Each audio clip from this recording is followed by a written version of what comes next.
Hi, റാഫുഡിൻ്റെ പുതിയൊരു വീഡിയോയിലേക്ക് എല്ലാവർക്കും സ്വാഗതം. ഇത് നമ്മൾ ചെയ്യാൻ പോകുന്നൊരു കടലക്കറിയാണ്. അത് തേങ്ങ വറുത്തരച്ചിട്ടുള്ളൊരു കറിയാണ്. അപ്പോൾ ഞാൻ ഇന്നലെ കടല വെള്ളത്തിലിട്ടിട്ട് വെച്ചിട്ടുണ്ടായിരുന്നു. അപ്പോൾ അത് നന്നായിട്ട് കഴുകി വൃത്തിയാക്കി ഇതാ ഒരു കുക്കറിൽ വെച്ചിട്ടുണ്ട്. അപ്പോൾ ഇതിലേക്ക് ആവശ്യമുള്ളത് 2 സവോള എടുത്തിട്ടുണ്ട്, ഇഞ്ചിയും വെളുത്തുള്ളിയും പച്ചമുളകും കറിവേപ്പിലയും എടുത്ത് വെച്ചിട്ടുണ്ട്. അപ്പോൾ അതിലേക്ക് നമുക്ക് കുറേശ്ശെ ഇട്ട് കൊടുക്കാം. പിന്നെ വേണ്ടത് നമുക്കൊരു 1/4 ടീസ്പൂണോളം മഞ്ഞൾപ്പൊടി ചേർക്കുന്നു, കുറച്ച് ഉപ്പും കൂടെ ചേർക്കും. പിന്നെ നമുക്കതിലേക്ക് വേണ്ടുന്നത് ഒരു 2 നുള്ളു കായപ്പൊടിയാണ്. അപ്പോൾ അതുകൂടി ഇട്ടിട്ട് നമുക്കിത് വെള്ളം ഒഴിച്ചിട്ട് കുക്കറിൽ ഒരു 5 6 വിസിലാക്കി നമുക്ക് വെന്തെടുക്കണം. അപ്പോൾ മൂടി വെച്ചിട്ട് വെന്തെടുക്കാം. നമുക്കൊരു പാൻ വെച്ചിട്ട് കുറച്ച് തേങ്ങ വറുത്തെടുക്കണം. ഇത് അരച്ച് ചേർക്കാനായിട്ടുള്ളതാണ്. നന്നായിട്ട് മൂപ്പിച്ചെടുക്കണം.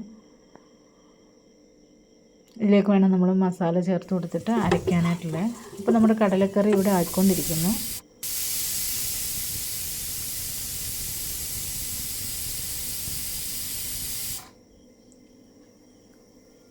അതിലേക്ക് ചേർക്കാനുള്ള മസാലകളൊക്കെ ഇതാ റെഡിയാക്കി വെച്ചിട്ടുണ്ട്. നമുക്കതൊന്ന് ഇട്ട് കൊടുക്കാം.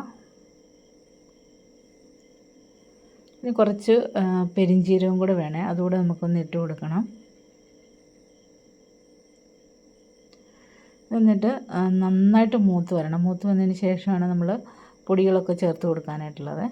അപ്പോൾ ഇതാ മൂത്ത് വന്നിട്ടുണ്ട്. ഇതിലേക്ക് നമുക്ക് 1 ടീസ്പൂണോളം മുളക് പൊടി ഇട്ടിട്ടുണ്ട്. പിന്നെ ഒരു 2 ടീസ്പൂണ് മല്ലിപ്പൊടി, കുറച്ച് മഞ്ഞൾപ്പൊടിയും കൂടി ചേർത്തിട്ട് ഇത് നന്നായിട്ടൊന്ന് മൂപ്പിച്ചെടുക്കണേ.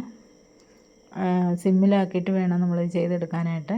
അപ്പോൾ ഒരുപാട് തീ കൂടിക്കഴിഞ്ഞാൽ കരിഞ്ഞു പോകാൻ സാധ്യതയുണ്ട്. അപ്പോൾ ഇതാ അതൊക്കെ നന്നായിട്ട് മൂത്ത് വന്നിട്ടുണ്ട്. നമുക്കിത് അരച്ചെടുക്കാം. അപ്പോൾ നമ്മളൊരു പാൻ വെച്ചിട്ട് നമുക്ക് കടുക് വറുക്കാനായിട്ടാണ്. ഇപ്പോൾ എണ്ണ ഒഴിച്ച് കൊടുത്തിട്ടുണ്ട്. കടുക് ഇട്ട് കൊടുക്കാം. നമ്മളിങ്ങനെ തേങ്ങ വറുത്തരച്ചെങ്കിൽ നമ്മൾ തേങ്ങ കൊത്തിടുന്നില്ല കേട്ടോ. തേങ്ങ വറുത്ത് അരച്ച് അങ്ങനെ തന്നെ എടുക്കുന്നത്. അപ്പോൾ നമുക്ക് എന്താ ഉള്ളി അരിഞ്ഞ് വെച്ചിട്ടുണ്ട്. ഉള്ളിയും കൂടെ നമുക്കൊന്ന് ഇട്ട് കൊടുക്കാം. നമ്മൾ കൊച്ചുള്ളിയാണ് നോക്കിയത്, കൊച്ചുള്ളി ഇല്ലായിരുന്നു. അപ്പം ഞാൻ സവോളയാണ് എടുത്തേക്കുന്നത്. അതിലേക്ക് നമുക്ക് കറിവേപ്പിലയും കൂടി ഇട്ടിട്ട് ഒരു 2 തക്കാളി ഞാൻ ചെറുതായിട്ട് അരിഞ്ഞ് വെച്ചിട്ടുണ്ടായിരുന്നു, അതുകൂടി ഇട്ട് കൊടുക്കും. ഇത് നന്നായിട്ടൊന്ന് വാടി വന്നിട്ട് വേണം നമ്മൾ മസാല അരച്ച് വെച്ചേക്കുന്ന മസാല ഒഴിച്ച് കൊടുക്കാനായിട്ട്. അതായത് തേങ്ങയും ഒക്കെ വറുത്തരച്ചത് ഒഴിച്ച് കൊടുക്കണം.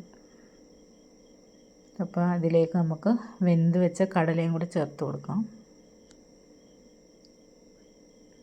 ആവശ്യത്തിന് ഉപ്പും കൂടെ ചേർത്തിട്ട് നമുക്കൊന്ന് മൂടി വെച്ച് നന്നായിട്ടൊന്ന് പറ്റിച്ചെടുക്കണേ.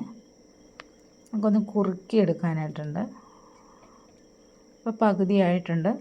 ഇതിലേക്ക് നമുക്ക് കുറച്ച് മല്ലിയില എടുക്കുന്നുണ്ട്. ഞാനിപ്പോൾ എന്ത് കറി വെച്ചാലും ഒരു മല്ലിയില, മീൻ കറി വെച്ചിട്ട് മിക്കവാറും സാധാരണ കറിക്കൊക്കെ മസാല ചേർത്തിട്ടുള്ള കറിക്കൊക്കെ ഞാൻ മല്ലിയില ചേർത്ത് കൊടുക്കുന്നുണ്ട്. അപ്പോൾ നമ്മുടെ കടലക്കറി റെഡി ആയിട്ടുണ്ട്.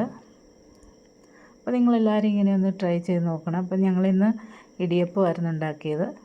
അപ്പോൾ രാവിലെയാണ് ചെയ്തത്. ഞങ്ങൾ കടയിൽ പോകാനൊക്കെ ധൃതി വെക്കുകയാണ്. അതിൻ്റെ ഇടയ്ക്കാണ് ഈ വീഡിയോ ഒക്കെ പിടിക്കുന്നത്. അപ്പോൾ ഇതാ കുഞ്ഞുങ്ങൾക്ക് പോകാനായിട്ട് റെഡി ആയിട്ടുണ്ട്. അപ്പോൾ അവർക്ക് കഴിക്കാനായിട്ട് എടുത്ത് കൊടുക്കുകയാണ്. നമുക്ക് അപ്പത്തിൻ്റെ കൂടെയും ചപ്പാത്തിക്കും ഇടിയപ്പത്തിനും പുട്ടിനും ഒക്കെ നല്ലതല്ലേ ഈ കടലക്കറി. നല്ല കോമ്പിനേഷനാണ്. അപ്പം ഞങ്ങളുടെ വീഡിയോ ഇഷ്ടപ്പെട്ടിട്ടുണ്ടെങ്കിൽ എല്ലാവരും ലൈക്ക് ചെയ്യുക, ഷെയർ ചെയ്യുക, കമൻറ്റ് എന്തായാലും നിങ്ങൾ ഞങ്ങളോട് അഭിപ്രായം പറയണേ എന്താണെങ്കിലും.